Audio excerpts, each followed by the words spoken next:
Okay, so now we're looking at composite shapes, and we need to think about what composite shapes are. Well, they're just what we define as complex shapes, i.e. just shapes that are made up of a combination of different smaller shapes. So if we look at this kind of L shape, this kind of almost house shape, what we can see is, hopefully without too much difficulty, is that the one on the left is just two rectangles joined together. The one here is just a square with a triangle on top. Okay, so that's what we mean when we talk about composite shapes. It's a shape that we've made up by combining these smaller shapes. So before we go on and look at that, let's think about these just in terms of lines. Okay, so how can we split up big lines into two smaller lines? So looking at the bit at the top, we've got a big line of 12 millimeters, and it's split up into 7 millimeters, and then something else. So all we're thinking about here is 7 plus what gives us 12. Well, that something has to be 5. 7 plus 5 is 12, so that missing length is just 5 millimeters. Look at the next one. We can see that we've got 10 and 3, and we need 10 and 3 to give us the big length. So 3 plus 10 is something, that something has to be 13. And then finally, we've got a big length of 8, but we've got two unknown lengths. And so in this case, there actually isn't enough information for us to work out exactly what it is. We can guess, okay, we can look at it and we can try and work it out by the sizes, but we don't actually know what it is. Okay, so we might want to go there for 6 and 2, but you could make a case for 7 and 1. Okay, we don't actually know enough information to work out the sizes here. So we need to be mindful when we're doing things like this about the information that we've got. So looking at some practice then, we want to find the area of composite shapes. Okay, we don't have a formula to work out that kind of rectangular thing just now. Instead, what we're going to do is we're going to think about it as two shapes. So there's a rectangle A there at the bottom, rectangle B there at the top. So splitting them into parts, we find the area of the first rectangle. So we do length times breadth, 12 times 7, which is 84 square centimetres. Next thing I'm going to do is I want to find the area of this rectangle B. So to do that, we need to think about how high up it is. Right? What is its breadth? I've got a length of 5, but what is the height? Well, the height of the whole shape was 15. I've used 7 of them up on my other rectangle, which means this missing side here has to be 8 centimetres.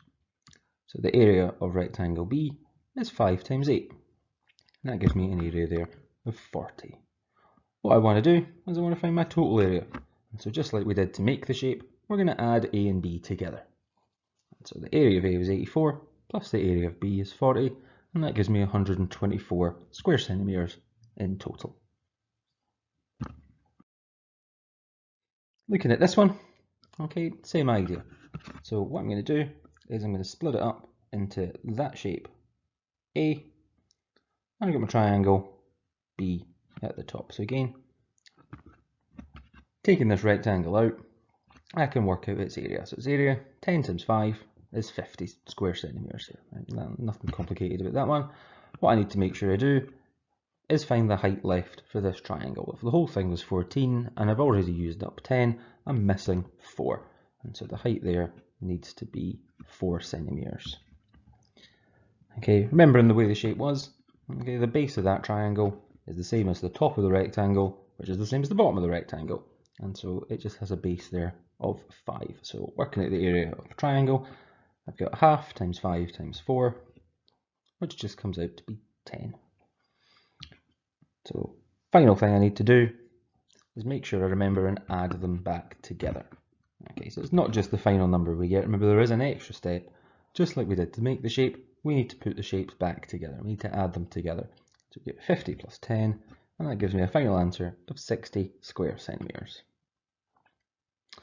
Looking at this next one, what we've actually got is we've got something that's been removed.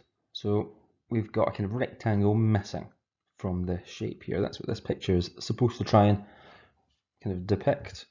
So what we're going to do is, that's exactly what we're going to think of it. Okay, so this bit here flashing, it's now changed up to blue. We're going to remove it. and that's exactly how we're going to think of it. So we are going to find the area of the big rectangle. So we're going to do 20 times 15, and that gives me 300 square centimetres. So the full yellow thing should be 300, but where this now pinky rectangle outline is, we don't want anything to be there.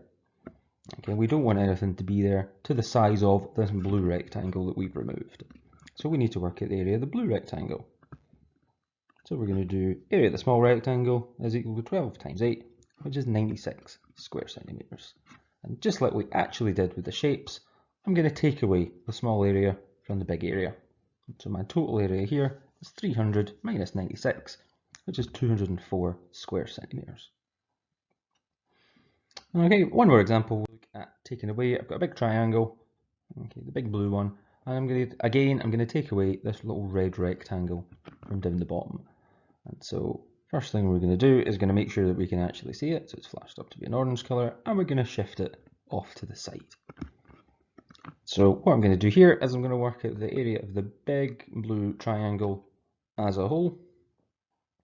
So 8 times 9 divided by 2 is 36. Again, remembering the order that we do these things in. For the area of a triangle, doesn't matter. If we don't remember, we should go back and have a look at that video. Make sure that we're on top of how we work out the area of a triangle. So 8 times 9 divided by 2 gives me 36 square centimetres. And what I need to do is make sure I now take away that kind of burnt orangey red colour that's outlined. Okay, so area of this rectangle is 2 times 4, which is 8 square centimetres. And so from big blue triangle, I'm going to take away the 8 square centimetres for the rectangle. So my total area of the shape is 36 minus 8, which leaves me with 28 square centimetres.